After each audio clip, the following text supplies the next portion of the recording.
ਜੂ ਪੈਦਾ ਹੋਏ ਆ ਜੈਸੇ ਜਾਂ ਤਕਰੀਬਨ 1 ਮਈ ਨੂੰ 8 ਸਿਰ 9 ਸਿਰ ਵੰਡਾ ਪਾਉਂਦੇ ਆ। ਦੁੱਧ ਦਾ ਰੇਟ ਅਸੀਂ 120 ਰੁਪਏ ਦਿੰਦੇ ਆ। ਮਾਸ਼ਾਅੱਲਾ ਹਾਲਸ ਦੁੱਧ 1.5 ਕਮਣ ਹੋ ਜਾਂਦਾ। ਸਰਦੀ ਹੋਏ ਤੇ ਮੇਥਰੇ ਤੇ ਹਾਲਿਆਂ ਤੇ ਵਿੱਚ ਘਿਓ ਪਾ ਕੇ ਉਹ ਦਿਓ ਤੇ ਅੱਲਾ ਬਿਹਤਰ ਕਰ ਦਿੰਦਾ। बिस्मिल्लाहिर्रहमानिर्रहीम अस्सलामुअलैकुम। फार्मिंग टिप्स में शाहिद अली अवान की जानिब से खुश आमदीद। मुअज़्ज़ज़ नाज़रीन, आज इंतहाई तजर्बाकार चाचू असगर आपको अपने जानवरों को संभालने का तरीक़ाकार बताएंगे और आपको अपने कीमती तजर्बात का निचोड़ बताएंगे और मुख्तलिफ़ मसाइल का हल और जानवरों से मुनाफा लेने का तरीक़ाकार समझाएंगे। तो चलें इनसे मिलते हैं और समझते हैं। अस्सलाम वालेकुम। वालेकुम। अंकल जी की हाल चाल है? अल्लाह दी रहमत। अंकल जी की ना अपना असगर। चाचू असगर माशाल्लाह जानवरों का काम कितने अरसे तो कर रहे हो? ਅਸੀਂ ਤਕਰੀਬਨ ਜੂ ਪੈਦਾ ਹੋਏ ਆ ਜੈਸੇ ਜਾਂ ऐसे का काम चल रहा है? ਹਾਂਜੀ ਪਹਿਲੇ 10 ਜਮਾਤਾਂ ਪੜ੍ਹੀਆਂ ਫਿਰ ਐਸੇ ਜੀ ਵਾਲਿਆਂ ਦੇ ਨਾਲ ਲੱਗੀ। अच्छा, पहले यह काम कैसा ही ते हुन काम है कैसा है? ਪਹਿਲੇ ਤੇ ਬੜਾ ਅੱਛਾ ਸੀ ਜੀ। अच्छा, 4-5 ਜਾਨਵਰ ਰੱਖੇ ਹੁੰਦੇ ਹਨ ਤੇ ਅੱਲਾ ਰਾਜ਼ਕ ਸੀ, ਰੋਜ਼ੀ ਰੱਬ ਦਿੰਦਾ ਸੀ ਬੜੀ ਸੋਹਣੀ। ਉਦੋਂ ਟਾਈਮ ਚੰਗੇ ਹਨ ਕਿ ਸੌਦੇ ਤੇ ਆਸ ਸਨ ਤੇ ਵਕਤ ਬੜਾ ਸੋਹਣਾ ਸਰਦਾ ਸੀ, ਰੋਟੀ ਪਾਣੀ ਦੀ ਰਾਸ਼ਨ। ठीक है। हुन की मसाइल आ गए ने, क्या काम मुश्किल हो गया? ਹੁਣ ਜੀ ਮਟੀਰੀਅਲ ਮਹਿੰਗਾ ਹੋ ਗਿਆ ਤੇ ਇੱਕ ਡੰਗਰ ਦੀ ਕੀਮਤ ਜ਼ਿਆਦਾ ਹੋ ਗਈ ਹੈ। ਜਦੋਂ ਉਹ ਪਛੜ ਹੋ ਜਾਏ ਉਹ ਅੱਧੇ ਮੁੱਲ ਤੋਂ ਘੱਟ ਹੀ ਵਿਕ ਰਿਹਾ, ਜ਼ਿਆਦਾ ਨਹੀਂ ਵਿਕ ਰਿਹਾ। ठीक है। ਤੇ ਦੁੱਧ ਵੇਚ ਕੇ ਤੇ ਬੜਾ ਔਖਾ ਹੁੰਦਾ ਜੇ। ਹੁਣ ਗੁਜ਼ਾਰਾ ਸਿਰਫ ਹੈ ਸਾਡਾ ਮਾਦਰੀ ਕੰਮ ਹੈ ਜਿਹਦੀ ਵਜ੍ਹਾ ਨਾਲ ਅਸੀਂ ਠਰਕ ਵੀ ਇਹ ਛੱਡਦੇ ਨਹੀਂ। ठीक है। ਤੇ ਕੋਈ ਮਹੀਨੇ ਆ ਜਾਂਦੇ ਨੇ ਪੱਠੇ ਦੱਥੇ ਦਾ, ਜਦੋਂ ਫਗਨ ਚੇਤਰ ਆਏ ਜਾਂ ਚਰੀ ਬਾਜਰਾ ਆਏ ਤੇ ਉਦੋਂ ਕੁਝ ਗੁਜ਼ਾਰਾ ਹੋ ਸਕਦਾ। ठीक है, यानी कुछ महीनों च गुजारा सही चल जाता है। हाँ जी। अजकल जनवरी ਦਾ ਬਹੁਤ ਘਾਟੇ ਵਾਲਾ ਸੌਦਾ ਹੈ। ਘਾਟੇ ਵਾਲਾ ਸੌਦਾ ਹੈ। ਹਾਂਜੀ। ਕੀ ਤੁਹਾਡੇ ਜਾਨਵਰਾਂ ਦੀ ਅੱਜਕੱਲ ਖਾਣ ਪੀਣ ਦੀ ਰੂਟੀਨ ਚੱਲਦੀ ਪਈ ਸਵੇਰ ਤੋਂ ਲੈ ਕੇ ਸ਼ਾਮ ਤੱਕ? ਤੁਸੀਂ ਇਹਨਾਂ ਨੂੰ ਕੀ ਖਾਤਰ ਕਰ ਰਹੇ ਹੋ? ਅਸੀਂ ਤੇ ਪਾ ਰਹੇ ਹਾਂ ਅਸਲੇ ਤੂੜੀ ਤੇ ਵੰਡਾ। ਉਹ ਤਕਰੀਬਨ 1 ਮਈ ਨੂੰ 8 ਸਿਰ 9 ਸਿਰ ਵੰਡਾ ਪਾਉਂਦੇ ਆ। ਠੀਕ ਹੈ। ਤੇ 10 ਸਿਰ ਤੂੜੀ ਖਾ ਜਾਂਦੀ ਹੈ ਪੂਰੇ ਦਿਨ ਚ? ਹਾਂਜੀ। ਤੇ 9 ਸਿਰ ਵੰਡੇ ਔਰ 10 ਸਿਰ ਤੂੜੀ ਨਾਲ ਇੱਕ ਮੱਝ ਦਾ ਗੁਜ਼ਾਰਾ ਹੋ ਜਾਂਦਾ? ਹਾਂਜੀ, ਹੋ ਜਾਂਦਾ। ਮਤਲਬ ਉਹ ਠੀਕ ਰਹਿੰਦੀ ਹੈ? ਹਾਂਜੀ। ਤੇ ਇੰਨਾ ਹੀ ਤੂੜੀ ਔਰ ਵੰਡਾ ਖਾ ਕੇ ਇਹਦੀ ਗਜ਼ਾਈ ਜ਼ਰੂਰੀਅਤ ਐਸੇ ਤਰੀਕੇ ਨਾਲ ਪੂਰੀਆਂ ਹੋ ਰਹੀਆਂ ਨੇ?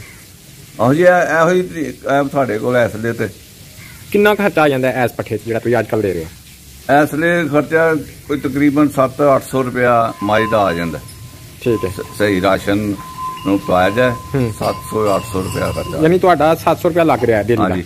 ਤੇ ਤੁਸੀਂ ਮਤਲਬ ਐਸ ਮੱਝ ਜਿਹੜੀ ਤੁਸੀਂ 700 ਰੁਪਏ ਤੇ ਖਰਚ ਕਰ ਰਹੇ ਹੋ, ਅੱਜਕੱਲ ਤੁਹਾਨੂੰ ਦੇਣੀ ਕੀ ਹੈ? ਅੱਜ ਕੱਲ ਤੇ ਤਕਰੀਬਨ ਸਰਦੀ ਦੀ ਵਜ੍ਹਾ ਨਾਲ ਦੁੱਧ ਵੀ ਘੱਟ ਦੇ ਰਹੀਆਂ ਨੇ ਤੇ ਜੇ ਤਾਜ਼ੀ ਮੱਝ ਹੋਏ ਉਹ ਤੇ 400-500 ਬਚਾ ਹੜਦੀ ਹੈ, ਸਜਰੀ 10-12 ਕਿਲੋ ਵਾਲੀ। ਠੀਕ ਹੈ। ਤੇ ਜਦੋਂ 5-6 ਸਿਰ ਤੇ ਆ ਜਾਂਦੀ ਹੈ ਫਿਰ ਨੁਕਸਾਨ ਹੀ। ਫਿਰ ਨੁਕਸਾਨ ਹੈ। ਹਾਂਜੀ। ਇੱਥੇ ਤੁਹਾਨੂੰ ਰੇਟ ਕੀ ਮਿਲ ਜਾਂਦਾ ਹੈ ਦੁੱਧ ਦਾ ਰੇਟ? ਦੁੱਧ ਦਾ ਰੇਟ ਅਸੀਂ 120 ਰੁਪਏ ਦਿੰਦੇ ਆ। ਮਾਸ਼ਾਅੱਲਾ ਹਾਲਸ ਦੁੱਧ। ਹਾਂਜੀ। ਅੱਛਾ ਚਾਚੂ ਜੀ, ਇੱਕ ਮੱਝ ਜਿਹੜੀ ਹੈ ਉਹ ਸਾਲ 'ਚ ਕਿੰਨਾ ਕੁ ਦੁੱਧ ਦੇ ਜਾਂਦੀ ਹੈ? ਦੇਖੋ ਜੀ, ਇਹਦੇ ਮੁਖਤਲਿਫ ਨੇ। ਕਈ ਤੇ ਤਾਜ਼ੀਆਂ ਸੂਈਆਂ ਵੀ 6-7 ਕਿਲੋ ਹੀ ਦਿੰਦੀਆਂ ਨੇ। ਕੋਈ ਚੰਗੀ ਮੱਝ ਹੋਏ ਤੇ ਉਹ 12-13 ਸਿਰ ਦੁੱਧ, 10 ਸਿਰ 12 ਸਿਰ ਦੁੱਧ ਦੇ ਛੱਡਦੀ ਹੈ। ਠੀਕ ਹੈ। ਰੂਟੀਨ ਦਾ। ਠੀਕ ਹੈ। ਤੇ ਕਿੰਨੇ ਕੁ ਮਹੀਨੇ ਦੇ ਛੱਡਦੀ ਇਹਨਾਂ ਤਕਰੀਬਨ 6-7 ਮਹੀਨੇ ਦਿੰਦੀ। 7 ਮਹੀਨੇ? ਉਸ ਤੋਂ ਬਾਅਦ ਫਿਰ ਘਟਣ ਲੱਗ ਪੈਂਦੀ? ਫਿਰ ਘਟਣ ਲੱਗ ਪੈਂਦੀ। ਅਗਰ ਢੁੱਕ ਜਾਏ ਮੱਝ ਉਸ ਤੋਂ ਬਾਅਦ ਸੂਣ ਵਾਲੀ ਬਣ ਜਾਏ ਤੇ ਫਿਰ ਕਿੰਨੀ ਦੇਰ ਬਾਅਦ ਸੂੰਦੀ ਹੈ? ਸੂੰਦੀ ਫਿਰ 10 ਮਹੀਨੇ ਬਾਅਦ ਸੂੰਦੀ। 10 ਮਹੀਨੇ। ਇਸ ਦੌਰਾਨ ਅਗਰ ਖੁਦਾਨ ਹਾਸਤਾ ਨਾ ਬਣੇ ਤੇ ਫਿਰ ਉਹ ਮੱਝ ਦੀ ਕੀਮਤ ਕਿੰਨੀ ਰਹਿ ਜਾਂਦੀ ਹੈ? ਉਹ ਤਕਰੀਬਨ ਫਿਰ 70-80 ਹਜ਼ਾਰ ਹੀ। ਉਹ ਤੇ ਵਜ਼ਨ ਦੇ ਹਿਸਾਬ ਨਾਲ ਹੀ ਰਹਿੰਦੀ ਜੀ। ਕਸਾਈ ਦਾ ਹਿਸਾਬ? ਕਸਾਈ ਦੇ ਹਿਸਾਬ ਨਾਲ। ਉਹ ਮੱਝ ਜਿਹੜੀ 70-80 ਦੀ ਰਹਿ ਗਈ, ਜਦੋਂ ਤਾਜ਼ੀ ਲਈ ਗਈ ਸੀ ਉਦੋਂ ਕਿੰਨੇ ਦੀ ਸੀ? ਉਦੋਂ 2 ਦੀ। ਠੀਕ ਹੈ। 2-2.25 ਦੀ, 2.5 ਦੀ ਵੀ। ਠੀਕ ਹੈ। ਯਾਨੀ 2.25 ਦੀ ਮੱਝ ਲਈ 7-8 ਮਹੀਨੇ ਦੁੱਧ ਚੋਇਆ ਔਰ ਉਸ ਤੋਂ ਬਾਅਦ ਜੇ ਉਹ ਨਹੀਂ ਬਣੀ ਤੇ ਫਿਰ ਉਹ 70-80-90 ਹਜ਼ਾਰ ਦੀ ਰਹਿ ਗਈ ਤਕਰੀਬਨ। ਤੇ ਇਸ ਦੌਰਾਨ ਸ਼ਕਲ ਵਜ੍ਹਾ ਹੋਏ ਦੁੱਧ 5-6 ਦਿਨ ਦੀ 2 ਲੱਖ ਦੀ ਵੀ ਵਿਕ ਜਾਂਦੀ। ਇਸ ਦੌਰਾਨ ਉਹ ਰੋਜ਼ਾਨਾ ਦਾ 700 ਰੁਪਇਆ ਖਰਚ ਵੀ ਕਰਾਉਂਦੀ ਰਹੀ ਹੈ ਸਰਦੀਆਂ ਦੇ ਦਿਨਾਂ 'ਚ। ਗਰਮੀਆਂ ਦੇ ਦਿਨਾਂ 'ਚ 200 ਘੱਟ ਜਾਂਦਾ ਹੋਏਗਾ, 400-500 ਘੱਟ ਜਾਂਦਾ, ਫਿਰ ਵੀ 400-500 ਰੁਪਇਆ ਤੇ ਖਰਚ ਹੋ ਹੀ ਜਾਂਦਾ ਹੈ। ਤੇ ਇਹਦੇ ਨਾਲ ਅਗਰ ਕੈਲਕੂਲੇਸ਼ਨ ਕੀਤੀ ਜਾਏ ਤੇ ਤੁਸੀਂ ਆਪਣੇ ਨਫਾ ਔਰ ਨੁਕਸਾਨ ਦਾ ਅੰਦਾਜ਼ਾ ਲਗਾ ਸਕਦੇ ਹੋ। ਅੱਛਾ ਸਰ, ਤੁਸੀਂ ਇਹ ਦੱਸੋ ਕਿ ਸ਼ਹਿਰ ਕਾਰੋਬਾਰ ਕਰਨਾ ਮੁਨਾਫੇ ਬਖਸ਼ ਹੈ ਜਾਂ ਪਿੰਡ 'ਚ ਮੱਝਾਂ ਦਾ ਕਾਰੋਬਾਰ ਕਰਨਾ ਮੁਨਾਫੇ ਬਖਸ਼ ਹੈ? ਤੁਸੀਂ ਕਿਉਂਕਿ ਸ਼ਹਿਰ ਕਰਦੇ ਹੋ ਤੇ ਥੋੜਾ ਜਿਹਾ ਤਜਜ਼ੀਆ ਤੇ ਹੋਏਗਾ ਹੀ। ਇਹ ਜੀ ਪਿੰਡ 'ਚ ਆਪਣੀ ਜ਼ਮੀਨ ਹੋਵੇ ਨਾ, ਪੱਠਾ ਆਪਣਾ ਹੋਏ, ਫਿਰ ਪਿੰਡ 'ਚ ਹੀ ਵਾਰਾ ਖਾਂਦਾ। ਸ਼ਹਿਰ 'ਚ ਤੇ ਤਕਰੀਬਨ ਸਾਰੀਆਂ ਚੀਜ਼ਾਂ ਕੀਮਤ ਨਾਲ ਹੁਣ ਇਸ ਵੇਲੇ 350 ਰੁਪਇਆ ਸਬਜ਼ਾ ਮਣ। ਠੀਕ ਹੈ। ਤੇ ਚੋਕਰ ਜਿਹੜਾ ਨਾ ਉਹ 1400 ਤੋਂ ਮਣ ਹੋ ਗਿਆ ਦਾ। ਠੀਕ ਹੈ। ਜਿਹੜਾ ਛਾਣ ਹਾਂਜੀ 1230 ਦਾ 34 ਕਿਲੋ ਦਾ ਤੋੜਾ ਮਿਲਦਾ ਹੈ। ਠੀਕ ਹੈ। ਉਹ ਤਕਰੀਬਨ 1400 ਤੋਂ ਮਣ ਹੀ ਬਣਦਾ। ਠੀਕ ਹੈ। ਤੇ ਉਹ ਵੀ ਪਾਈਏ ਤੇ ਉਹ ਵੀ ਦੂਰ ਜਾਂਦੀ। ਲੇਕਿਨ ਫਿਰ ਇੱਕ ਚੀਜ਼ ਇੱਥੇ ਕਲੀਅਰ ਕਰਵਾਉਣਾ ਚਾਹਾਂਗਾ ਕਿ ਪਿੰਡ 'ਚ ਦੁੱਧ ਦਾ ਰੇਟ ਜਿਹੜਾ ਸ਼ਹਿਰ ਅੱਜ ਕੱਲ੍ਹ 120 ਮਿਲਦਾ ਨਾ, ਉਹੀ ਪਿੰਡ 'ਚ 80 ਰੁਪਏ ਮਿਲਦਾ ਪਿਆ। ਹਾਂਜੀ। ਜੇ ਹੋਰ ਦੂਰ ਦੇ ਪਿੰਡਾਂ 'ਚ ਟੁਰ ਜਾਓ ਤੇ 70-75 ਟੁਰ ਜਾਂਦਾ। ਜਿਹੜੇ ਕੋਈ ਥੋੜੇ ਡਿਸਟੈਂਸ ਨੇ ਉੱਥੇ 80 ਰੁਪਏ 90 ਰੁਪਏ ਚੱਲਦਾ ਪਿਆ ਰੇਟ ਮੱਝ ਦਾ ਹਾਲਸ ਦੁੱਧ। ਤੇ ਫਿਰ ਖਰਚ ਮੱਝ ਦੇ ਖਾ ਤੇ ਉਹ ਰਹੀ ਹੈ ਉੱਥੇ ਵੀ, ਲੇਕਿਨ ਕਿਉਂਕਿ ਉੱਥੇ ਚਾਰਾ ਦਸਤਿਆਬ ਜਾਂ ਚਰਾਈ ਹੋ ਸਕਦੀ ਹੈ, ਇਹ ਉੱਥੇ ਵੱਧ ਹੈ। ਤੇ ਫਿਰ ਵੀ ਤੁਸੀਂ ਆਖੋਗੇ ਕਿ ਪਿੰਡ 'ਚ ਠੀਕ ਹੈ ਸ਼ਹਿਰ ਦੀ ਨਿਸਬਤ? ਸ਼ਹਿਰ ਦੀ ਨਿਸਬਤ 'ਚ ਪਿੰਡ 'ਚ ਠੀਕ ਹੈ ਜੀ। ਉਹ ਕਿਉਂਕਿ ਡੰਗਰ ਵੀ ਜ਼ਿਆਦਾ ਰੱਖੇ ਜਾਂਦੇ ਨੇ, ਪੱਠੇ ਘਰ ਦੇ ਹੁਣ ਜਿਹੜਾ 350 ਇੱਥੇ ਪੈਂਦਾ ਪਿਆ ਨਾ ਪੱਠਾ, ਤੇ ਉੱਥੇ 100 ਪੈ ਜਾਂਦਾ ਹੈਗਾ। ਠੀਕ ਹੈ। ਆਪਣੀ ਜਗ੍ਹਾ ਹੋਰ ਘਟ ਜਾਂਦਾ। ਉਹ ਆਪਣੀ ਜਗ੍ਹਾ ਹੋਏ ਤੇ ਫਿਰ ਹੋਰ ਘਟ ਜਾਂਦਾ, ਆਪਣੀ ਜ਼ਮੀਨ ਹੋਏ ਤੇ। ਨਵਾਂ ਬੰਦਾ ਕਿੰਨੇ ਜਾਨਵਰ ਲੈ ਕੇ ਸਟਾਰਟ ਕਰੇ ਔਰ ਕਿਹੋ ਜਿਹੇ ਜਾਨਵਰ ਲੈ ਕੇ ਸਟਾਰਟ ਕਰੇ ਉਹਦਾ ਘਰ ਦਾ ਸਰਕਟ ਸਹੀ ਚੱਲ ਜਾਏ? 10 ਡੰਗਰਾਂ ਤੋਂ ਘੱਟ ਤੇ ਨਹੀਂ ਕੰਮ ਚੱਲ। 10 ਮਹੀਆਂ ਹੋਣ ਨਾ ਤੇ ਫਿਰ ਸਰਕਲ ਪਿਆ ਚੱਲਦਾ ਹੈ। ਦੱਸੇ ਦੀਆਂ ਦੱਸੇ ਤਾਜ਼ੀਆਂ ਰੱਖਣੀਆਂ ਚਾਹੀਦੀਆਂ ਨੇ ਜਾਂ ਵਿੱਚ ਕੁਝ ਖੰਗਰੀਆਂ? ਨਹੀਂ, ਤਾਜ਼ੀਆਂ ਹੋਣ ਤੇ ਉਹ ਤੇ ਕੀਮਤ ਵਾਹਵਾ ਦੀਆਂ ਹੁੰਦੀਆਂ ਨੇ। ਵਿੱਚ ਪਛਣਾ ਲੈ ਕੇ ਰੱਖ ਲਏ ਤੇ ਉਹਨੂੰ ਤੂੜੀ ਵੰਡਾ ਪੱਠੇ ਕੁਤਰਾ ਪਾ ਛੱਡੇ ਤੇ ਉਹ ਜਦੋਂ ਵਕਤ ਆ ਜਾਣ ਫਿਰ ਤਾਜ਼ੀਆਂ ਹੋਣ ਤੇ ਉਹਨੂੰ ਮੁਨਾਫਾ ਹੋ ਸਕਦਾ। ਠੀਕ ਹੈ। 10 ਮੱਝਾਂ 'ਚ ਕਿੰਨੀਆਂ ਕੁ ਗਾਈਆਂ ਸਮਾ ਸਕਦੀਆਂ ਨੇ ਦੁੱਧ ਮਿਕਸ ਕਰਨ ਦੇ ਹਵਾਲੇ ਨਾਲ, ਜਾਂ ਸਿਰਫ ਮੱਝਾਂ ਹੀ ਰੱਖਣੀਆਂ ਚਾਹੀਦੀਆਂ ਨੇ? ਗਾਈ ਚੰਗੀ ਰਹਿੰਦੀ। ਗਾਈ ਦਾ ਦੁੱਧ ਜਰਾ ਲੋਕੀ ਨਖਰੇ ਨਾਲ ਲੈਂਦੇ ਨੇ, ਲੇਕਿਨ ਦੋ ਗਾਈਆਂ ਦਾ ਖੱਪ ਜਾਂਦਾ 10 ਮੱਝਾਂ 'ਚ। ਹਾਂਜੀ। ਯਾਨੀ 10 ਮੱਝਾਂ ਔਰ 2 ਗਾਈਆਂ ਰੱਖ ਲਿਆ ਜਾਣ, ਉਹਦੇ ਵਿੱਚ ਕੁਝ ਪਛੜਾ ਮੱਝਾਂ ਰੱਖ ਲਿਆ ਜਾਣ, ਕੁਝ ਤਾਜ਼ੀਆਂ। ਹਾਂਜੀ। ਤੇ ਇੱਕ ਬੰਦਾ ਸਰਕਟ ਚੱਲ ਜਾਏਗਾ। ਬਿਲਕੁਲ, ਬੜਾ ਵਧੀਆ ਚੱਲੇਗਾ। ਤੇ ਕਾਰੋਬਾਰ ਤੁਹਾਡੀ ਰਾਏ 'ਚ ਪਿੰਡ 'ਚ ਕਰਨਾ ਚਾਹੀਦਾ? ਬਿਲਕੁਲ। ਠੀਕ ਹੋ ਗਿਆ। ਮੱਝਾਂ ਅੱਛੀ ਨਸਲ ਦੀਆਂ ਕਿੱਥੋਂ ਮਿਲਦੀਆਂ ਨੇ ਤੇ ਉਹਨਾਂ ਦੀ ਕੀ ਨਿਸ਼ਾਨੀਆਂ ਹੁੰਦੀਆਂ? ਮੱਝਾਂ ਤਾਂ ਜੀ ਉਕਾੜਾ, ਆਰਫ, ਗੱਗੋ ਮੰਡੀ ਵਾਲ ਇਧਰੋਂ ਮਈਆਂ ਜ਼ਿਆਦਾ ਮਸ਼ਹੂਰ ਨੇ। ਇਧਰੋਂ ਠੀਕ ਮਿਲਦੀਆਂ ਨੇ। ਹਾਂਜੀ। ਕੋਈ ਨਿਸ਼ਾਨੀਆਂ ਖਾਸ ਦੱਸੋਗੇ? ਨਿਸ਼ਾਨੀ ਜੀ ਇਹਦੇ ਅੱਲਾ ਦੇ ਨਿਜ਼ਾਮ ਨੇ, ਇਹਦੇ 'ਚ ਜ਼ਿਆਦਾ ਬੰਦਾ ਸਮਝਦਾਰ ਕੋਈ ਨਹੀਂ ਹੈ। ਸਿਰਫ ਸ਼ਕਲ ਵਜ੍ਹਾ ਵੇਖਦੇ ਨੇ, ਵਾਨਾ ਵੇਖਦੇ ਨੇ, ਥਣ ਸਹੀ ਵਿਥਾਂ ਤੇ ਹੋਣ। ਠੀਕ ਹੈ। ਤੇ ਵਾਨਾ ਚੰਗਾ ਹੋਏ ਤੇ ਸ਼ਕਲ ਸ਼ੁਕਲ ਠੀਕ ਹੋਏ ਤੇ ਅੱਲਾ ਦੇ ਬਸ। ਮੱਝ ਡੇਰਿਆਂ ਤੋਂ ਲੈਣੀ ਚਾਹੀਦੀ ਜਾਂ ਮੰਡੀ 'ਚ ਜਾ ਕੇ? ਡੇਰਿਆਂ ਤੋਂ ਤੇ ਠੀਕ ਰਹਿੰਦੀ ਹੈ। ਕੋਈ 2-4 ਹਜ਼ਾਰ ਉਂਝ ਵੀ ਸਵਲੀ ਮਿਲ ਜਾਂਦੀ ਹੈ ਤੇ ਨਾਲੇ ਉਹਦਾ ਵਾਧੇ ਘਾਟੇ ਦਾ ਪਤਾ ਲੱਗਦਾ। ਮੰਡੀ ਤੇ ਡੱਕੇ ਲੱਗੇ ਹੁੰਦੇ ਨੇ। ਠੀਕ ਹੈ। ਅੱਛਾ, ਇਹ ਤੁਹਾਡੇ ਕੋਲ ਇਹ ਕਿੰਨੀ ਜਗ੍ਹਾ ਹੈ ਮਾਸ਼ਾਅੱਲਾ ਜੀ ਡੰਗਰ ਰੱਖੇ ਨੇ? ਇਹ ਤਕਰੀਬਨ 6 ਮਰਲੇ ਜਗ੍ਹਾ। 6 ਮਰਲੇ ਤੁਸੀਂ ਕਿੰਨੇ ਇਸ ਟਾਈਮ ਡੰਗਰ ਰੱਖੇ ਨੇ, ਛੋਟੇ ਵੱਡੇ ਸਾਰੇ ਪਾ ਕੇ? ਇਹ ਕੋਈ 12-13 ਹੈ। 12-13। ਇਹਨਾਂ 12-13 ਵਿੱਚੋਂ ਦੁੱਧ ਦੇਣ ਵਾਲੇ ਕਿੰਨੇ ਨੇ? ਦੁੱਧ ਦੇਣ ਵਾਲੇ ਤੇ ਇਸ ਵੇਲੇ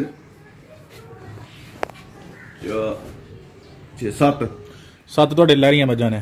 ਹਾਂਜੀ, ਲੈ। ਤੇ ਕਿੰਨੇ ਕੁ ਤੁਹਾਡਾ ਮਾਸ਼ਾਅੱਲਾ ਹੁੰਦਾ ਡੇਲੀ ਦਾ ਦੁੱਧ? ਤਕਰੀਬਨ ਕੋਈ ਇਸ ਵੇਲੇ ਵਿੱਚ ਖੰਗਣਾ ਪਛੜਾ ਨੇ ਨਾ ਤੇ 1.5 ਮਣ ਹੋ ਜਾਂਦਾ। 1.5 ਮਣ ਇੱਥੇ ਸ਼ਹਿਰ 'ਚ ਤੁਸੀਂ ਸੇਲ ਕਰਦੇ ਹੋ? ਹਾਂਜੀ। ਤੇ ਆਪ ਹੀ ਆ ਕੇ ਲੋਕ ਖੜਦੇ ਨੇ ਜਾਂ ਫਿਰ? ਨਹੀਂ, ਆਪ ਹੀ ਖੜਦੇ। ਸਹੀ ਹੈ। ਤੇ ਇੱਥੇ ਜਿਹੜਾ ਤੁਹਾਨੂੰ ਪੈਸੇ ਮਿਲਦੇ ਨੇ ਨਕਦ ਤੇ? ਨਗਦ ਵੀ ਕੋਈ ਮਹੀਨੇ ਤੇ ਵੀ। ਅੱਛਾ, ਮਹੀਨੇ ਤੇ ਵੀ ਔਰ ਨਗਦ ਨੇ ਵੀ। ਯਾਨੀ ਉਹਦਾ ਤੁਹਾਡਾ ਸਰਕਟ ਜਿਹੜਾ ਬਿਹਤਰੀਨ ਚੱਲ ਰਿਹਾ? ਆਹੋ ਜੀ, ਇਸ ਵੇਲੇ ਤੇ ਬਿਹਤਰੀਨ ਨਹੀਂ ਚੱਲਦਾ ਪਿਆ। ਅੱਛਾ। ਲੇਕਿਨ ਪਹਿਲੇ ਠੀਕ ਸੀ ਜਦੋਂ ਤਾਜ਼ੀਆਂ ਹਨ ਸਾਰੀਆਂ ਉਦੋਂ, ਕਿਉਂਕਿ ਇੰਨੇ ਡੰਗਰ ਦੁੱਧ ਉਦੋਂ 2-2.5 ਮਣ ਤਾਜ਼ੀਆਂ ਜਦੋਂ ਹੋ ਜਾਂਦਾ ਸੀ। 2 ਮਣ ਤੋਂ ਉੱਤੇ ਹੀ ਹੁੰਦਾ ਸੀ। ਸਹੀ ਹੈ। ਅੱਛਾ, ਇਹ ਦੱਸੋ ਕਿ ਸ਼ਹਿਰ ਦੇ ਵਿੱਚ ਤੁਹਾਨੂੰ ਉਹ ਤੰਗ ਤਾਂ ਨਹੀਂ ਕਰਦੇ ਲੋਕਲ ਗਵਰਨਮੈਂਟ ਕਿ ਤੁਸੀਂ ਡੰਗਰ ਕਿਉਂ ਰੱਖੇ ਨੇ? ਇਹ ਕਰਦੇ ਨੇ ਜੀ। ਅੱਛਾ। ਤੇ ਉਹ ਫਿਰ ਕਿਸ ਤਰ੍ਹਾਂ ਉਹਨਾਂ ਤੋਂ ਬਚਾਓ ਕਰਦੇ ਹੋ?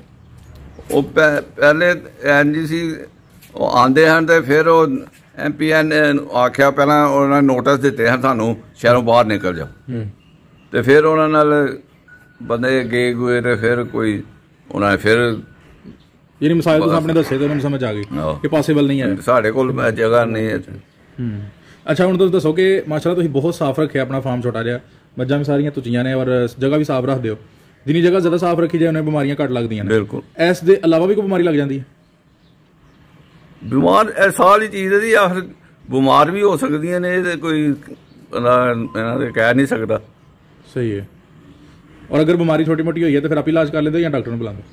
ਨਹੀਂ ਡਾਕਟਰ ਨੂੰ ਵੀ ਬੁਲਾ ਲੈਂਦੇ ਆ ਤੇ ਕੁਝ ਆਪੀ ਵੀ ਹੈ ਦੇਸੀ ਇਲਾਜ ਵੀ।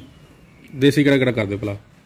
ਇਹ ਗੰਢੇ ਦੇ ਤੇ ਮਿਰਚਾਂ ਇਸ ਤਰ੍ਹਾਂ ਦੀ ਚੀਜ਼ਾਂ, ਕੋਈ ਕਾਲੀ ਜੀਰੀ ਕੋੜ ਇਸ ਤਰ੍ਹਾਂ ਦੀ ਚੀਜ਼ਾਂ ਦੇ ਜਾਂ ਜੇ ਕੋਈ ਸਰਦੀ ਸੁਰਦੀ ਲੱਗ ਜਾਏ ਮੇਥਰੇ ਕਾੜ ਕੇ ਦੇ ਤੇ ਕੋਈ ਕਾੜਾ ਹਾਲਿਆਂ ਦਾ ਉਹ ਕਾੜੇ ਛਾੜੇ ਬਣਾ ਕੇ। ਸਰਦੀ ਵਾਸਤੇ ਕਿਹੜਾ ਕਾੜਾ ਬਣਾਉਂਦੇ ਉਹਦਾ ਤਫਸੀਲ ਦੱਸ ਦਿਓ।